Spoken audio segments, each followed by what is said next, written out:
Physicalism has a very clear implication for death. If space-time is fundamental and elementary particles like electrons and quarks and protons and so forth are the fundamental nature of reality, and what your body is just an assemblage, a complex assemblage of particles. And your consciousness is somehow an emergent property of certain activities of those particles, so say brain activity. Then it's very, very clear that in death, when the brain dissolves, your consciousness dissolves, and that's the end of the story. That's the end. That's it. That's a very, very clear implication of physicalism. We can talk about panpsychism, but physicalism, strict physicalism, that's the end of the story. If consciousness is fundamental and space-time is just an interface, and our bodies are merely icons that we use to represent certain interactions of conscious agents, and we can go into how I think about that, then on that approach, there is the possibility that some aspect of my consciousness survives death. There, I have to look at the mathematics of the model and go into it, but it may be, for example, that the bare awareness that's associated with me, just awareness without content, that survives, but all the details of Donald Hoffman and his life story within this interface, maybe that all dissolves. Mm-hmm. Maybe we can, and that's a story about what is consciousness up to. And we can talk about what is, if consciousness is fundamental, what is it doing and why? What is the dynamics of consciousness about? We really, to answer the question about death, we might have to answer that question too. So what is consciousness doing and why? The right answer is I don't know. And I've only seen one idea that seems deep enough to at least be worth thinking about. And I'm not saying it's the right idea, but only one idea that seems deep enough to at least be a candidate. And it again comes from Gödel's incompleteness theorem.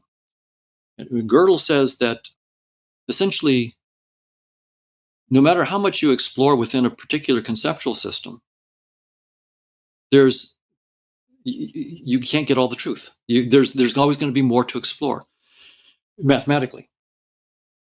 So if consciousness is the fundamental nature of reality, and consciousness is all there is, then mathematical structure is only about the possibilities of consciousness. That's all that there is to be about.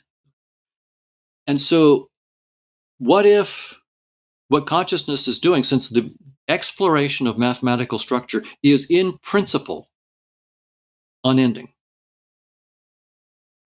then perhaps the exploration of the possibilities of consciousness itself is in principle unending. And therefore, consciousness, what it's up to is exploring all of its potentialities. And the reason it's continuing to do that, from our perspective, is continuing to do that, is because there's no end to it in principle. Consciousness itself is in some sense always learning about itself.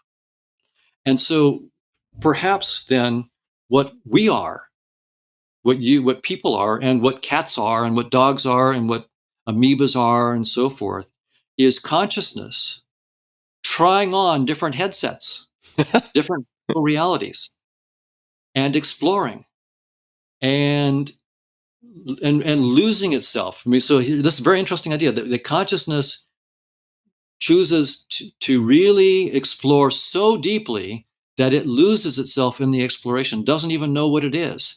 It becomes a physicalist, thinks that consciousness isn't fundamental. It goes through the whole bit and then slowly has to wake up.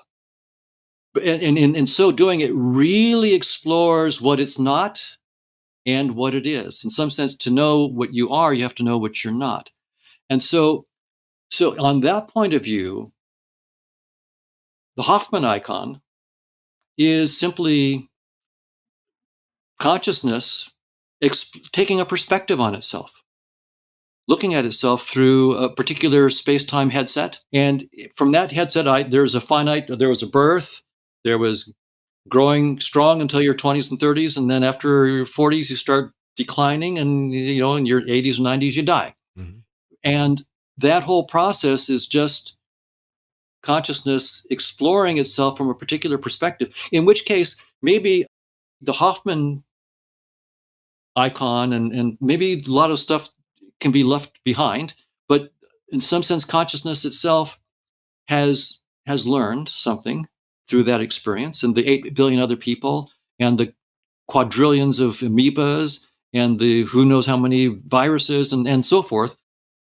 Consciousness is just trying on innumerable headsets, and when it's done with that headset it takes it off, and awareness is perfectly fine. The raw awareness is fine, but the detailed icons that happen to appear, space-time icons, objects in space and time, brains, neurons, all those things, well, those were, those were just icons, and you studied them and then you realize, pretty cool, really neat, Mount Everest, what a beautiful icon. Death Valley, what a beautiful icon. These are really, but I'm not that. I'm something even more transcendent than space and time. I'm more transcendent than Death Valley.